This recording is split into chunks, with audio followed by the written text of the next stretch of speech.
Hey, you haven't seen you for ages. I know, I'm a bit poorly today. Oh, boy, well, keep away. So you'll have to do the talking. Yes, I'll do all the talking. Hey, do you know I've written another book? Yes, I did. You're a busy I got girl. a purple book. Oh, now. my favourite colour. Yes, it's not mine. I'm not a purple person, but I decided I hadn't got a purple book. And if you have all your books different colours, you can find them easily. Oh, that's true. So this has about 18 different techniques in it.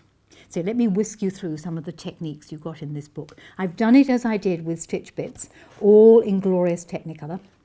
So all the stages are all photographed, all ready to go. So if you can't understand the words, you can understand the pictures. And, story of my marriage on page 32 and on page 40. We better do it very quickly, this, because the red boots. The red boots and the swimming costume.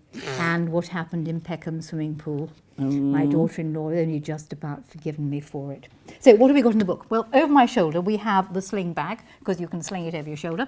This is also particularly good on the bicycle, because you can put one arm in one side, one arm in the other side, and it fits on the back. Oh, that's nifty. So great for bicycling. We have the sling bag. Staying with bags, there is a rather nifty Japanese bag. Now, the principle is not my idea. I've adjusted it.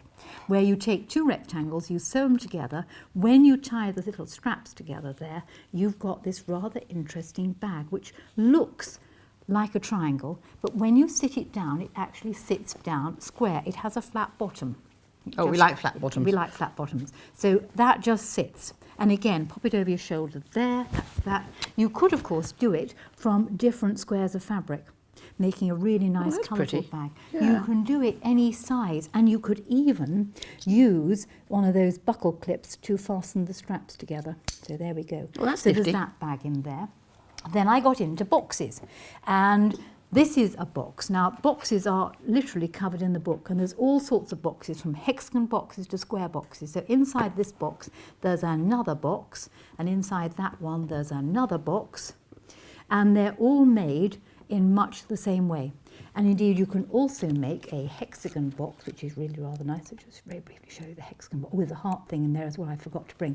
So there is the hexagon box, as you can see there.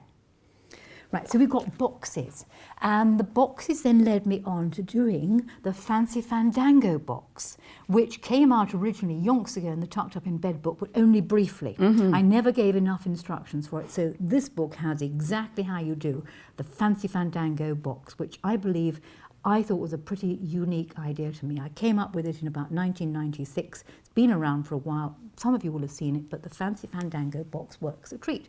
You can do it any size. So we've got boxes. What else have we got? Let's move all these things out of the way. We've got device carriers. Now, there are so many different things.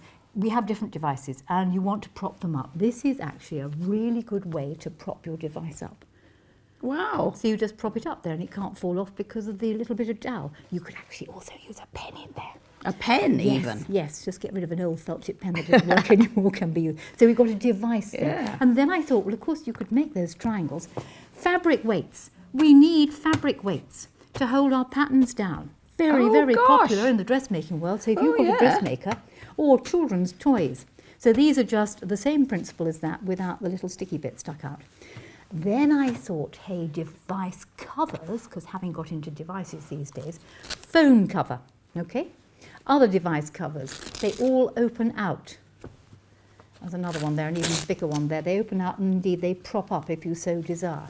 You could make your device cover, this is nice. Yes, by taking two bits of fabric you cut up with a wiggle, have a wiggly device cover, which will then can be made to prop up like that if you so desire, and tuck your device into little pockets on there.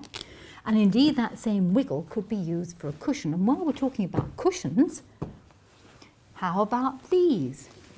Now, that is just a way of folding a square, which if you took the same way of folding a square would give you this effect. And because it's slightly blank in the middle, I thought you could put a small fancy Fandango in the very centre. So that's in the book as well. And this is the same as this? Yes. Wow. You have to read the book. Wow. And then finally, spectacles. I'm always losing my glasses, and I've never got a case. So little case here, you can make it literally in 2 minutes flat. Just hold your spectacles, pop them in there. And the same idea for a spectacle case, I'm now blind, can also be made for a little camera case, a phone case in a variety of different sizes. So you've got all sorts of nifty little bits inside. I was going to say, these are great little stall holder type things, aren't they, for fundraising? I mean, you can sell the designs. I have no problem with them for fundraising at all. For charities, you are able to sell And a great use of all our little bits too. Yes, you just use them up. And that is just 3.5-inch strips. So there you go. All of those things, and indeed, doubtless some few more, like the heart things, are all in sew pieces by yours truly, wearing her fancy hat on the back. Well, as usual, I think this is a real winner, Jenny. Thank you so much. My pleasure.